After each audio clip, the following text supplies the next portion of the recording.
Welcome back to the New York School of Design Sewing Basics course. Once again, I'm Hannah Noth, and this is a really big week because we're going to learn how to sew zippers. Okay, now let's head to our machines and I'll show you how to sew a regular kissing zipper.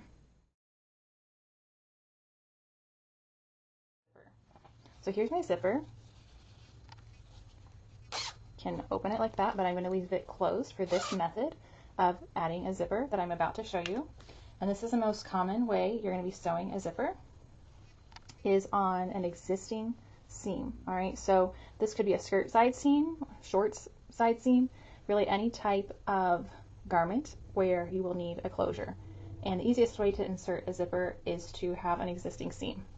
So you could do this two ways. You could base a seam that's the length of your zipper, which in my zipper's case is 9 inches, or you could go ahead and just sew the entire side seam at a regular stitch length like I did, knowing you will be taking out some of the stitches.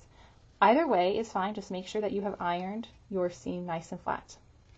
So here's what we're going to do. We're going to lay our seam flat, and we're going to take our zipper,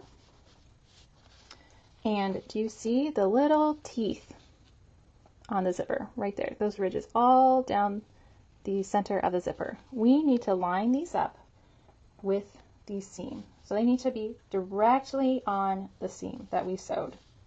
So we want to make sure that the zipper teeth are directly on the seam. I'm going to be saying that a lot because it's very important. You're going to take pins and you're going to pin your zipper down on one side of your seam to the seam allowance only. So not to the fabric underneath, just to the seam allowance. Something else to know before you start pinning is that you want to line up your zipper tape. You can see that it goes farther than the zipper pole. You want to line up the zipper tape with the top edge of the fabric here. Okay, because you do not want to line up the zipper pole with the top edge of the fabric, because as you can see, this is an unfinished edge of fabric, and I know I'm going to need to finish this fabric probably by turning it over and hemming it. And if you line up the zipper pole with the top of the raw edge of fabric, you're not going to leave yourself any room to turn the zipper under, right? So line up the zipper tape with the top of the fabric, and then use your pins to pin down, starting on one side only.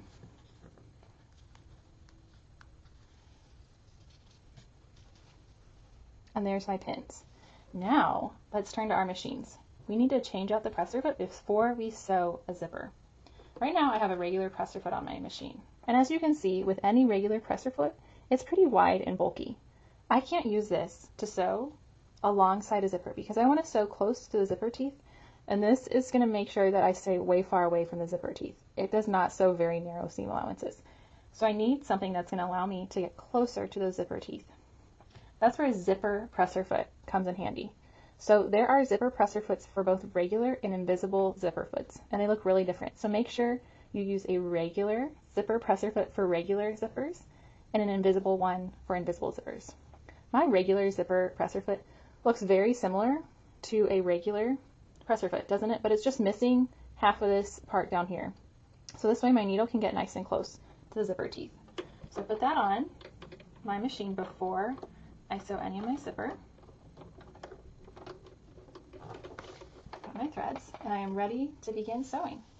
Now, I have the zipper toggle up here, right at the top, and it's really bulky, so it's going to mean that I'm not going to be able to get that close to the zipper when I begin sewing. So I'm actually going to start underneath that toggle as I begin sewing, and I'll finish up the top of that seam later on. I'll show you then. But for now, let's just start more below the toggle. I'm going to go ahead and take out my first pin, making sure that you're only sewing on the seam allowance and not on any other fabric, right? It's an easy mistake to make, but not one that we want to make when we're sewing our zippers. So I'm going to start down here, just below the zipper toggle, line up my zipper, do a little bit of back stitching, and I'm just going to slowly stitch down the length of the zipper on this side.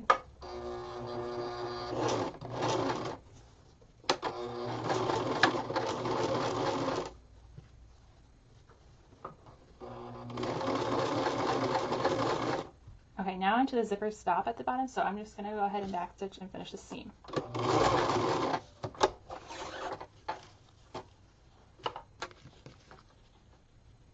Alright, so I've got a nice Halloween looking zipper here with my black zipper and orange thread, but that's just so you can see the thread really easily. Most of the times you'd want to use a thread closer. A thread color that's a lot closer to your actual zipper. But here's my first zipper seam. Now, if you're new to zippers, which you are when you're watching this video, you could actually baste this seam before sewing it to make sure that you're setting your zipper in nice and straight and correctly. I went ahead and sewed it at a regular length, but really if you want some extra practice and just some extra assurance that you're on the right track, again, no pun intended, you could baste it.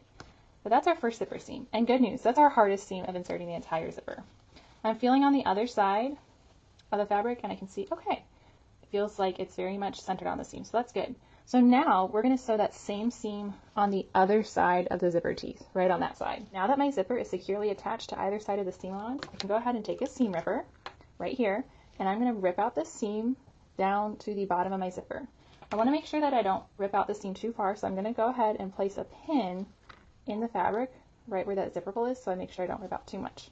In this case, seam ripping is a good planned thing to do. In most cases, it's not what you want to be doing, but in this case, it's what you want to do. So let's see how nice and straight set our zipper is by ripping out this seam. And after we do this, we'll be able to go back and easily finish sewing that very tip top part of the zipper by the pole. So make sure you're not catching or accidentally ripping into your zipper while you're taking out this seam or the nice careful zipper seam that you just sewed. We are just taking out this top seam. So we're going to go ahead and add a line of top stitching on both sides and across the bottom. Very easy. You're just going to make sure that your fabric lays nice and flat. Remember, you can finger press it or iron it. And I'm just going to sew down a narrow seam allowance close to the zipper tape, pivot at the bottom here, and sew back up.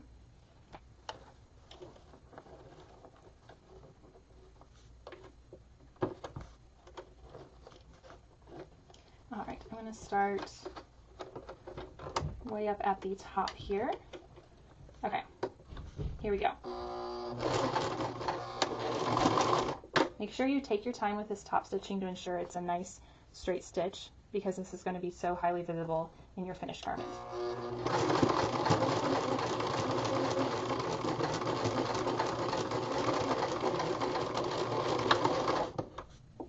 All right, I'll cut my threads and check out my top stitching.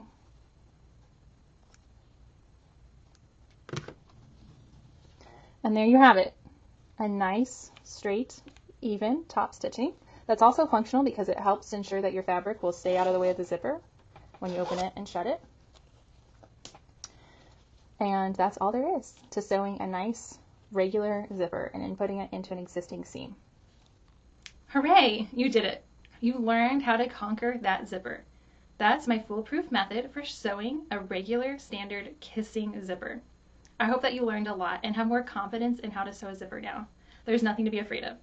Let's build on those zipper skills for our next lesson, where we're going to learn how to sew an invisible zipper. Similar technique, but also a little bit different. I'll see you then.